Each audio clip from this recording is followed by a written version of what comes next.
आज हम लोग बात करने वाले हैं बीए पार्ट 2 हिस्ट्री ऑनर्स के पेपर 3।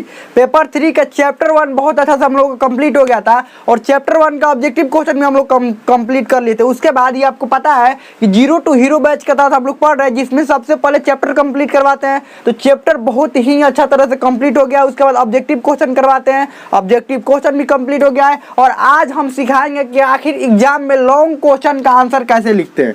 जो लॉन्ग क्वेश्चन होते हैं यानी कि दीर्घ उत्तरीय प्रश्न, दीर्घ उत्तरीय प्रश्न जो होते हैं उस प्रश्न का आंसर कैसे लिखते हैं। ये कई तरह से हो सकते हैं, 20 नंबर का भी आता है, 15 नंबर का भी आता है या 10 नंबर का भी आता है। 3-4 फॉर्म में रहते हैं। तो इसका आंसर हम कैसे लिख सकते हैं पूरा डिटेल में बात करेंगे और बेहतर कैसे लिखेंगे, कैसे इंट्रोडक्शन लिखेंगे, कैसे उसका जो निष्कर्ष लिखेंगे और बीच वाला जो भाग होता है उसको कैसे अच्छी तरीके से लिखेंगे ताकि हमारा आंसर देखने में बहुत ही सुंदर लगे। तो चलिए इसको सबसे पहले बात कर लेते हैं कि किसी भी लॉन्ग क्वेश्चन का आंसर लिखते समय 2-3 बातों का ध्यान रखना पड़ता है। सबसे पहला बात देखिएगा, लॉन्ग क्वेश्चन का आंसर लिखते समय 3-4 बातों का ध्यान रखना पड़ता है। सबसे पहला बात में क्या लिखना पड़ता है, परिचय। परिचय परिचय में क्या लिख सकते हैं यानी भूमिका, इसको ये ऐसे लिख सकते हैं भूमिका। अब भूमिका में क्या लिख सकते हैं जिसको इंग्लिश में इंट्रोडक्शन बोलते हैं, भूमिका। और भूमिका को आप 2 तरीका से लिख सकते हैं। भूमिका को कितने तरीका से, 2 तरीका से। एक तो पहला परिभाषा, परिभाषा और नहीं तो इसका परिचय, परिचय। यानी कि भूमिका में 2 तरीका से लिख सकते हैं, परिभाषा या परिचय, दोनों एक साथ भी लिख सकते हैं। उसको हम बताएंगे कैसे होता है। और उसके बाद इसका मध्य भाग होता है, मध्य भाग। मध्य भाग में क्या लिखते हैं, मुख्य बिंदु लिखते हैं। मध्य भाग में क्या लिखते हैं, मुख्य बिंदु, मुख्य बातें लिखते हैं, मुख्य बातें। और अंतिम में होता है निष्कर्ष। अंतिम में क्या होता है, निष्कर्ष। 3 पार्ट में किसी भी क्वेश्चन का आंसर 3 पार्ट में हम लोग लिखते हैं। सबसे पहले भूमिका की बात कर लेते हैं। तो भूमिका में 2 तरह का होता है। देखिए परिभाषा या परिचय दोनों एक तरीका से लिख सकते हैं। जैसे अगर इसमें देखिए, इसमें अगर क्वेश्चन पूछा गया है, देखिए इसमें क्वेश्चन क्या है, पहले क्वेश्चन समझ लेते हैं कि हम लोग का ये क्वेश्चन क्या है। क्वेश्चन ये है कि हर्षवर्धन के प्रशासनिक उपलब्धियों को बताएं। हर्षवर्धन के प्रशासनिक उपलब्धियों को बताएं, या ऐसे भी क्वेश्चन ये पूछा जा सकता है। ये क्वेश्चन 2 से 3 बार पूछा गया है प्रीवियस ईयर में, ध्यान रखिएगा। ये मोस्ट इंपोर्टेंट क्वेश्चन है, 2 से 3 बार VVI क्वेश्चन यहाँ पर लिख लीजिए। ये 2 से 3 बार पहले पूछ भी दिया गया है। ऐसे भी पूछा जा सकता है कि हर्षवर्धन के जीवन की उपलब्धियों को बताएं या हर्षवर्धन के प्रशासनिक उपलब्धियों को बताएं। तो ये सब, ये दोनों में से कोई भी क्वेश्चन रहेगा ना तो उसका आंसर ऐसे ही होगा, ध्यान रखिएगा। ऐसे ही आप कहेंगे जीवन और प्रशासन दोनों अलग अलग होता है ना, हाँ जी एकदम बिल्कुल दोनों अलग अलग होता है। लेकिन जब हम प्रशासनिक उपलब्धि लिखेंगे तो उसके जीवन की उपलब्धि भी लिखेंगे उसी में, और जब जीवन की उपलब्धि लिखेंगे उसमें प्रशासनिक उपलब्धि भी लिखेंगे। तो बात वही हुआ, दोनों का आंसर एक ही हो जाएगा।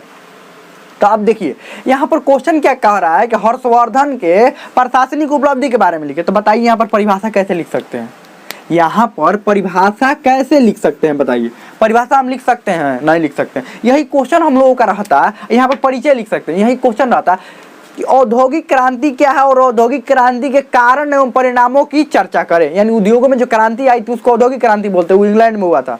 तो ये अगर ऐसे क्वेश्चन आता तो औद्योगिक क्रांति क्या है, ये क्या है, जब पूछ दिया गया तो वहां पर औद्योगिक क्रांति की परिभाषा लिखना पड़ेगा। तो वहां पर परिभाषा और उसके बारे में परिचय भी लिख सकता है औद्योगिक क्रांति के बारे में, यानी वहां पर दोनों हो सकता है। लेकिन यहाँ पर देखिए तो हर्षवर्धन की उपलब्धियों को बताना है तो क्या हर्षवर्धन की परिभाषा लिखेंगे कि हर्षवर्धन क्या था, परिभाषा नहीं।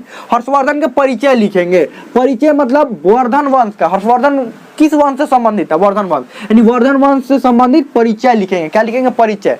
उसके बाद मध्य भाग में लिखेंगे। मध्य भाग में क्या क्या लिखेंगे, उसके जीवन के शासनकाल लिखेंगे और जो बातें पूछी गई हैं, जो प्रशासनिक उपलब्धियां पूछी गई है, प्रशासनिक उपलब्धियां लिखेंगे। और अंतिम में निष्कर्ष लिखेंगे। निष्कर्ष में मुख्य रूप से क्या लिखते हैं, जो मुख्य बातें होती है ना भूमिका वाली, ठीक वैसे ही बातें अंतिम में लिखते हैं। यानी कॉपी इसको नहीं कर लेते हैं, यही वाला बात कॉपी करके अंतिम में नहीं लिख देते हैं। मतलब ऐसे ही मुख्य बातों को ही अंतिम में लिखा जाता है। मतलब बीच से जितना भी कुछ लिखा रहता है ना उसमें उसी में से निकाल कर अंतिम में लिख दिया जाता है। हम बताएंगे अंतिम में कैसे लिखा जाता है। चलिए इसको हम मिटा देते हैं। तो क्वेश्चन आपको समझ में आ गया होगा। सबसे पहले इंट्रोडक्शन लिखना है। इंट्रोडक्शन, इंट्रोडक्शन में क्या लिखेंगे, ऐसा इंट्रोडक्शन लिखेंगे। देखिए इतना ही इंट्रोडक्शन नहीं लिखेंगे, हमारे बोर्ड पर कम जगह है इसीलिए आपको हम इतना ही लिखकर बता रहे हैं। आप इंट्रोडक्शन में थोड़ा ज़्यादा भी लिख सकते हैं, 7 से 8 लाइन भी लिख सकते हैं। 7 से 8 लाइन उसमें इंट्रोडक्शन में भी लिख सकते हैं। 4 से 5 लाइन भी ठीक है, कोई दिक्कत नहीं है इंट्रोडक्शन में, ध्यान रखिएगा। और ये आपको ज़्यादा में लिखना पड़ता है, लेकिन हम बोर्ड पर लिख रहे हैं तो कम में ही हम लिख रहे हैं, इसलिए ताकि आपको ये हम सिर्फ बता देना कि आखिर लिखा कैसे जाता है, बाकी तो आप लिख ही लेंगे खुद से। चलिए शुरू करते हैं। यहाँ पर क्या है, हर्षवर्धन वंश, इसका परिचय लिखेंगे। हर्षवर्धन के क्या लिखेंगे, भूमिका लिखना पड़ता है सबसे पहले। तो भूमिका में दो को बातें, या तो परिभाषा लिखिए या तो परिचय लिखिए, नहीं तो दोनों लिखिए। तो परिभाषा तो लिख नहीं सकते, इसका क्या लिखेंगे, परिचय। हर्षवर्धन वर्धन वंश का कुशल शासक और योग्य सेनापति था। कुशल शासक और योग्य सेनापति था। वह अपने बड़े भाई की मृत्यु के बाद शासक बना और अपने साम्राज्य विस्तार के लिए कई नीतियां अपनाई। अपने साम्राज्य विस्तार के लिए कई नीतियां अपनाई। इसके आगे और भी आप हर्षवर्धन के बारे में लिखना चाहे तो लिख सकते हैं कि हर्षवर्धन क्या था, कैसे था, और अलग अलग भी बातें उसमें लिखना चाहे तो कि हर्षवर्धन की जीवन की और भी उपलब्धियां, कि राजा कैसे बना, क्या हुआ, ये इंट्रोडक्शन में भी लिख सकते हैं कि वो अपने भाई के बाद राजा कैसे बना, भाई की मृत्यु के बाद राजा कैसे बना, तो इधर भी लिखेंगे। लेकिन यहाँ पर भी क्या कर सकते हैं, लिख सकते हैं। ये अपना राजधानी परिवर्तित किया, कहाँ से, अपना राजधानी थानेश्वर से कहाँ लेकर गया था, कन्नौज। तो यहाँ पर भी लिख सकते हैं हर्षवर्धन ने अपनी राजधानी हर्षवर्धन साम्राज्य विस्तार होने के बाद अपनी राजधानी थानेश्वर से कन्नौज लेकर गया। और एक बात, अभी आप लोग ये सब नोट्स बनाते रहिए। नोट्स बनाने से दो को फायदा होता है। एक फायदा ये होता है कि अभी आप नोट्स बनाएंगे तो आपको याद भी हो जाएगा। क्या हो जाएगा, याद हो जाएगा। साथ में क्या होगा कि जब एग्जाम में लिखेंगे तो खुद से लिखने का आदत बना रहेगा। बहुत सारे बच्चे कमेंट करके बोलते हैं कि सर नोट्स दे दीजिए। अरे हम नोट्स देकर दे भी देंगे हम नोट्स, तो आपको क्या फायदा होगा, कुछ फायदा होगा नहीं। खुद से जब नोट्स बनाएंगे तो आपको याद भी हो जाएगा, और याद होने के साथ साथ अपना नोट्स आप खुद से बनाएंगे तो बेहतर रहेगा ना, और एग्जाम में लिखने का प्रैक्टिस भी रहेगा। तो ध्यान रखिए, अभी ही आप नोट्स बनाते हैं। नोट कैसे बनाएंगे, क्वेश्चन बोल रहे हैं, क्वेश्चन लिख लीजिए, उसके बाद ये लिखिए, और जो जो हम बोल रहे हैं अभी लिखते जाइए। इसमें क्या कीजिए, जो बोल रहे हैं वही क्या कीजिए, लिखते जाइए। आप लिखे होंगे ना, आप 10th क्लास में होंगे, 12th क्लास में होंगे, तो आपको टीचर बोलते होंगे तो लिखते होंगे ना, तो वही वाला आपको लिखते जाना है। उसके बाद हर्षवर्धन के प्रारंभिक जीवन एवं शासनकाल के बारे में लिखेंगे, क्योंकि थोड़ा सा में नहीं ना लिखना होता है, थोड़ा ज़्यादा में लिखना होता है। ऐसे डायरेक्ट हमसे पूछा गया प्रशासनिक उपलब्धि, डायरेक्ट प्रशासनिक उपलब्धि थोड़ी लिख देंगे, अभी और भी बहुत कुछ लिखेंगे। उसके बाद क्या लिखेंगे, प्रशासनिक उपलब्धि। तो यहाँ पर लिखेंगे हर्षवर्धन का प्रारंभिक जीवन एवं शासनकाल, और इसको अंडरलाइन करेंगे। मुख्य बातों को अंडरलाइन करना होता है। देखिए ये मुख्य बातें है ना, एग्जामिनर को सीधा नजर पड़े, यहीं पर सीधा नजर पड़ना चाहिए, यहीं पर कि हाँ, ये देखने के बाद सीधा नजर कहाँ पर पड़ना चाहिए, यहाँ पर कि यहाँ पर उनके उसके शासनकाल के बारे में, प्रारंभिक जीवन के बारे में लिखा हुआ है। अब क्या लिखेंगे, यहाँ पर क्या लिखेंगे, यहाँ पर क्या लिखेंगे, वर्धन वंश की शुरुआत। और या ऐसे भी लिख सकते हैं कि वर्धन वंश को पुष्यभूति वंश भी कहते हैं। यहाँ पर क्या लिखे, वर्धन वंश को हम पहले भी बताएं कौन सा वंश कहते हैं, पुष्यभूति वंश। वर्धन वंश को पुष्यभूति वंश भी कहते हैं। और पुष्यभूति वंश का संस्थापक पुष्यभूति को माना जाता है। पुष्यभूति वंश के संस्थापक पुष्यभूति को माना जाता है। इस वंश की प्रारंभिक राजधानी थानेश्वर थी, जो कि वर्तमान में हरियाणा में है। और पुष्यभूति के बाद अगला शासक प्रभाकर वर्धन हुआ, और प्रभाकर वर्धन की 3 संतानें हुई। अब यहाँ पर आपको डायग्राम कैसे बनाना है, डायग्राम ऐसे बनाना है, क्या लिखे, 3 संतानें हुई। अब आपको लिखना है प्रभाकर वर्धन की संतान, यहाँ पर लिखकर और ऐसे बनाकर और 3 गो संतानों का नाम लिख देंगे। आप लिखे ना कि प्रभाकर वर्धन की 3 संतानें थी। अब उसके बाद यहाँ पर डायग्राम बना देंगे। ऐसे ही तो डायग्राम का प्रयोग किया जाता है, इंट्रोडक्शन, उसके बाद अंडरलाइन का प्रयोग किया जाता है, अंडरलाइन प्रयोग कर दिए, और डायग्राम। देखिए डायग्राम प्रयोग करने से क्या होता है, बीच में एग्जामिनर की नजर यहाँ पर पड़ा, यहाँ पर पड़ेगा, और सीधा कहाँ पर पड़ेगा, डायग्राम पर पड़ेगा। क्योंकि एग्जामिनर के पास इतना समय नहीं होता है कि आपका मतलब पूरा विस्तार से चेक करे। ध्यान रखिएगा, कुछ अलग करेंगे तभी ना कुछ अलग नंबर मिलेगा, ज़्यादा मिलेगा नंबर। तो यहाँ पर प्रभाकर वर्धन की संतान, कितनी संतान थी, पहला कौन था, पहला जो था राजवर्धन था। कौन था, राजवर्धन, पहला राजवर्धन लिख देंगे। दूसरा कौन था, हर्षवर्धन, तो हर्षवर्धन लिख देंगे। तीसरी लड़की थी ना, क्या नाम था उसका, राजश्री। तीसरा लिख देंगे राजश्री। देखिए तो कितना अच्छा देखने में लगेगा। देखिए अभी हमारा देखने में अच्छा ये नहीं लग रहा है, लेकिन आप कॉपी पर जब लिखिएगा ना, देखने में बहुत अच्छा लगेगा। हम तो जल्दी बता रहे हैं ना। 3 संतानें थी। अब उसके बाद लिखेंगे यहाँ से, अब यहाँ ठीक इसके ठीक नीचे लिखना शुरू करेंगे, क्योंकि हमारे पास जगह नहीं, आपके पास जगह होगा। यहाँ से लिखना शुरू करेंगे। प्रभाकर वर्धन के बाद उसका बड़ा बेटा राजवर्धन शासक बना, उसका बड़ा बेटा राजवर्धन शासक बना और राजश्री का विवाह क्या लिखेंगे, और उसकी पुत्री राजश्री का विवाह कन्नौज के शासक ग्रहवर्मन के साथ हुआ। पूरा कहानी सुना था ना, कैसे कैसे लड़ाई हुआ, क्या हुआ था, चैप्टर में पूरा अच्छी तरह से कहानी सुना है। अगर आपने नहीं देखा है चैप्टर तो उसका लिंक इसी वीडियो के नीचे डिस्क्रिप्शन में दिया गया है, वहां से देख सकते हैं। इसी चैनल पर प्लेलिस्ट बना हुआ है, वहां से भी देख सकते हैं। तो यहाँ पर क्या लिखेंगे, प्रभाकर वर्धन का बड़ा पुत्र यानी कि बड़ा बेटा राजवर्धन राजा बना और तथा उसकी पुत्री राजश्री का विवाह कन्नौज के शासक ग्रहवर्मन से हुआ। लेकिन कन्नौज का युद्ध मालवा से चलता रहता था और मालवा के शासक देवगुप्त ने ग्रहवर्मन की हत्या कर दी। ये बात जब राजवर्धन को पता चला तो राजवर्धन ने किसकी हत्या कर दी, राजवर्धन ने मालवा के शासक देवगुप्त की हत्या कर दी। ये सब बहुत अच्छे से बताए हैं, देवगुप्त की हत्या कर दी और अंतिम में यही सब होता रहा। और अंतिम में क्या हुआ ये पूरा कहानी नहीं बताएंगे, ये आप बता भी देते हैं। देवगुप्त की हत्या कर दी। जब ये बात पता चला देवगुप्त का एक मित्र जो बंगाल का शासक था शशांक, उसको पता चला तो शशांक ने राजवर्धन की हत्या कर दी। और जब ये बात हर्षवर्धन को पता चला तो हर्षवर्धन ने बंगाल के शासक शशांक की हत्या कर दी और हर्षवर्धन के पास पूरा साम्राज्य आ गया। थानेश्वर, कन्नौज और बंगाल ये तीनों क्षेत्र अब हर्षवर्धन के पास आ गया और हर्षवर्धन शासक बन गया। और राजश्री जो कि जंगलों में भाग गई थी, वो आपको कहानी उसने देखिए, जंगलों में भाग गई थी, उसको ढूंढा और अपनी राजधानी में अपनी बहन को अपनी राजधानी में लेकर आया। लेकिन हर्षवर्धन को ये जरूरत महसूस हुई कि अब अपने राजधानी को थानेश्वर से कन्नौज बदल देना चाहिए। इसने अपने राजधानी को थानेश्वर से कन्नौज बदल दिया ताकि वहां से चारों तरफ के अपने साम्राज्य पर नजर रख सके। और यहीं पर इसके ठीक जितना लिखे है ना उसके ठीक नीचे एक मैप बनाना है, वो भी भारत का मैप। कैसा मैप बनाना है, भारत का मैप आपको बनाना है। भारत का मैप बनाना में ज्यादा कोई मुश्किल नहीं, ये नहीं कि पूरा परफेक्ट ही मैप बनना चाहिए। भारत का मैप बन गया। यहाँ पर थानेश्वर और यहाँ पर कीजिए कन्नौज, इसको लिखिए थानेश्वर और यहाँ पर कीजिए कन्नौज। ये प्रथम राजधानी लिखिए, ये द्वितीय राजधानी लिखिए। प्रथम राजधानी, ये द्वितीय राजधानी, ये कन्नौज को द्वितीय राजधानी नीचे लिख दीजिए। और बस ये देखिए सब चीज आपका बन गया। यहाँ पर ये इस परिचय बहुत अच्छा से हो गया, अंडरलाइन ठीक ठाक हो गया, ये बीच में डायग्राम बन गया, मैप बन गया। बताइए इतना कुछ जब बना देंगे तो एग्जामिनर नंबर क्यों नहीं देगा, सब देगा नंबर। चलिए देखिए आगे बढ़ते हैं। आइए हर चैप्टर से ऐसे क्वेश्चन बताएंगे हम, एक ही चैप्टर से नहीं किए पहला चैप्टर के करवा दिए बाकी चैप्टर छोड़ देंगे, नहीं, सभी चैप्टर से ऐसे ही बताएंगे। चलिए आगे बढ़ते हैं। तो यहाँ पर जो कहानी था वो लिख देंगे और लिखेंगे हर्षवर्धन राजा बन गया। राजा बनने के बाद उसके बाद लिखेंगे हर्षवर्धन की प्रशासनिक उपलब्धियां।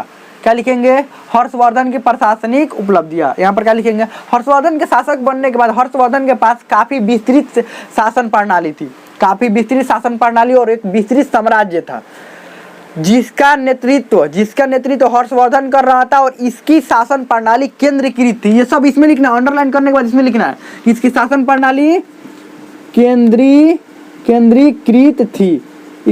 प्रणाली केंद्रीकृत थी और पूरा साम्राज्य का प्रमुख राजा होता था। और सेना का नेतृत्व भी राजा ही करता था और अपने क्षेत्रों को शासन के सुविधा के अनुसार कई भागों में बांट दिया था। अब कई भागों में बांट दिया था जिसमें लिखेंगे क्या लिखेंगे, ग्राम। और उसके बाद यहाँ पर देखिए किस किस में बांटा था, ये जो इसके क्षेत्र थे, ये क्षेत्र जो थे वो ग्राम, विषय, भुक्ति और प्रांत, अंतिम में ग्राम, विषय, भुक्ति और राष्ट्र में बांट दिया था। ग्राम, विषय, भुक्ति और राष्ट्र, तो ये राष्ट्र कुल मिलकर राष्ट्र बन जाता और राष्ट्र लिख सकते हैं और नहीं भी लिखेंगे तो कोई, और राष्ट्र में बांट दिया था। तो यहाँ पर क्या लिखेंगे, आप चाहे तो यहाँ पर भी डायग्राम बना सकते हैं, चाहे तो यहाँ पर भी डायग्राम बांट दिया था। यहाँ पर बांट दिया था और अलग अलग क्षेत्रों के अलग अलग प्रमुखों को नियुक्त करता था। और सबसे पहला, अब 1 नंबर में यहाँ पर लिखेंगे प्रमुखों को नियुक्त करता था और 1 नंबर में लिखेंगे ग्राम। ग्राम लिखकर अंडरलाइन। अब ग्राम के विषय में लिखेंगे। ग्राम यानी कि गांव होता था और गांव के एक प्रमुख नियुक्त किया जाता था, जिसकी जिम्मेवारी ये थी कि गांव की देख रेख किया जाए और गांव से जो कर है वो कर वसूल कर राजा के पास पहुंचाया जाए। कर वसूल कर राजा के पास पहुंचाया जाए, ग्राम। उसके बाद विषय। विषय का अर्थ जिला होता था और जिला का भी एक प्रमुख नियुक्त किया जाता था जो कि पूरे जिला का जिम्मेवारी संभालता था, भुक्ति। भुक्ति भुक्ति का अर्थ प्रांत होता था, प्रांत यानी कि राज्य। भुक्ति का अर्थ प्रांत यानी कि राज्य होता था और राज्य का भी एक प्रमुख नियुक्त किया जाता था, जिसका उत्तरदायित्व तो ये था कि राजा के प्रति, राजा को कोई भी विषय के बारे में कोई भी विषय से अवगत कराए, कोई भी समस्याओं से राजा को अवगत कराए, बस भुक्ति। उसके बाद राष्ट्र, नहीं राष्ट्र के बारे में, तो यहाँ पर अंतिम में राष्ट्र भी लिख सकते हैं, राष्ट्र। ये सभी यहाँ पर राष्ट्र लिख देंगे, राष्ट्र लिखकर अंडरलाइन। यहाँ पर क्या लिखेंगे, ग्राम, विषय और भुक्ति मिलकर एक राष्ट्र बनाते थे। ग्राम, विषय, भुक्ति मिलकर और राष्ट्र बनाते थे और उसका प्रमुख राजा होता था। अब उसके बाद लिखेंगे, उसके बाद क्या लिखेंगे यहाँ पर, इसी को मिटा देते हैं, इसी को मिटा देते हैं। उसके बाद लिखेंगे सैन्य। सैन्य प्रणाली, क्या लिखेंगे, हर्षवर्धन का सैन्य प्रणाली, वर्धन का सैन्य प्रणाली, सैन्य प्रणाली। यहाँ पर क्या लिखेंगे, हर्षवर्धन का एक व्यवस्थित और विस्तृत सैन्य प्रणाली था, इसी में लिखेंगे अंडरलाइन करके, व्यवस्थित और विस्तृत सैन्य प्रणाली था और इसका प्रमुख सेनापति होता था और सेनापति जो होता था वो राजा ही होता था। और इसकी देख रेख करने के लिए एक मंत्री परिषद का गठन किया गया था और जिसमें से एक मंत्री सेनाओं का प्रमुख बनाया जाता था, जो कि सेना की जरूरतों को ध्यान में रखते हुए वो उनकी जरूरतों को पूरा करे, उनकी समस्याओं का समाधान करे, बस ये इसमें सैन्य प्रणाली में। और इसकी सैन्य व्यवस्था को चतुरांगीण, इसका सैन्य व्यवस्था का नाम चतुरांगीण रखा गया था, जिसमें रथ, जिसमें पैदल, घुड़सवार, रथ और हाथी, जिसमें पैदल, घुड़सवार, रथ और हाथी 4 तरीका से युद्ध किया जाता था। और इसका एक विस्तृत साम्राज्य था, यहाँ पर क्या लिखेंगे, विस्तृत साम्राज्य था, यहाँ पर विस्तृत साम्राज्य लिखकर। और उसके बाद ये भी लिखेंगे इसकी सैन्य अभियान, आगे क्या लिखेंगे, सैन्य अभियान। हर्षवर्धन ने कई सैन्य अभियान किए, जिसमें से उत्तर भारत की तरफ जो सैन्य अभियान हुआ उसमें से कुछ सैन्य अभियानों में सफल रहा, लेकिन कश्मीर में जो सैन्य अभियान किया वहां पर असफल रहा। साथ में उसने सोचा कि दक्षिण भारत में सैन्य अभियान किया जाए और दक्षिण भारत में चालुक्य वंश का शासन था, दक्षिण भारत में चालुक्य वंश का, ये सब लिखते जाए, इसमें चालुक्य वंश का शासक था और शासन था। और हर्षवर्धन जब दक्षिण भारत पर आक्रमण करने के लिए आया तो चालुक्य वंश के शासक पुलकेशिन द्वितीय और हर्षवर्धन के बीच नर्मदा नदी के तट पर युद्ध हुआ, या बाकी जितने भी कहानी बताएं वो सब लिख सकते हैं, युद्ध हुआ। और इसमें पुलकेशिन द्वितीय जो कि चालुक्य वंश का शासक था वो पूरी तरह से विजय हुआ और हर्षवर्धन वापस अपनी राजधानी लौट गया,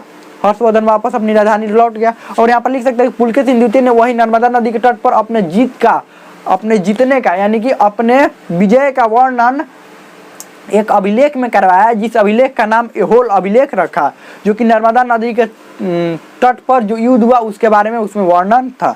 बस सैन्य अभियान हो गया, बस ये सब हो तो गया हर्षवर्धन के बारे में। निष्कर्ष लिखेंगे, निष्कर्ष क्या लिखेंगे कि हर्षवर्धन ने या लिखेंगे हर्षवर्धन अपने वंश का सबसे प्रतापी और ताकतवर शासक था। इसने उत्तर भारत को एक संगठित क्षेत्र बनाया और ये दक्षिण भारत को भी जीतना चाहता था, लेकिन ये दक्षिण भारत को जीतने में सफल नहीं हो पाया। लेकिन इसके सैन्य व्यवस्था, सैनिक प्रणाली जो सब बेहतरीन था और इसने अपने साम्राज्य विस्तार के लिए बहुत सारे प्रयास किए। बस यहाँ तक लिख सकते हैं, या इसमें और भी लिख सकते हैं कि इसके दरबार में एक चीनी यात्री जिसका नाम वेनसांग था, वो आया और इसके बारे में, इसके साम्राज्य और इसके प्रशासन के बारे में बहुत ही बेहतरीन और विस्तृत वर्णन किया। और साथ में इसके एक राज्य कवि जिनका नाम वाणभट्ट था, उन्होंने हर्षचरित, उनकी रचना हर्षचरित है, जिसमें हर्षवर्धन के शासन प्रणाली और हर्षवर्धन के जीवन के बारे में विस्तृत चर्चा मिलती है। हो तो गया निष्कर्ष। निष्कर्ष, हाँ निष्कर्ष एगो यहाँ पर मान लीजिए एक लाइन हो गया ना, तो एक लाइन छोड़कर यहाँ पर उसके नीचे लिखते हैं निष्कर्ष। निष्कर्ष लिख तो लिए, हो तो गया ये।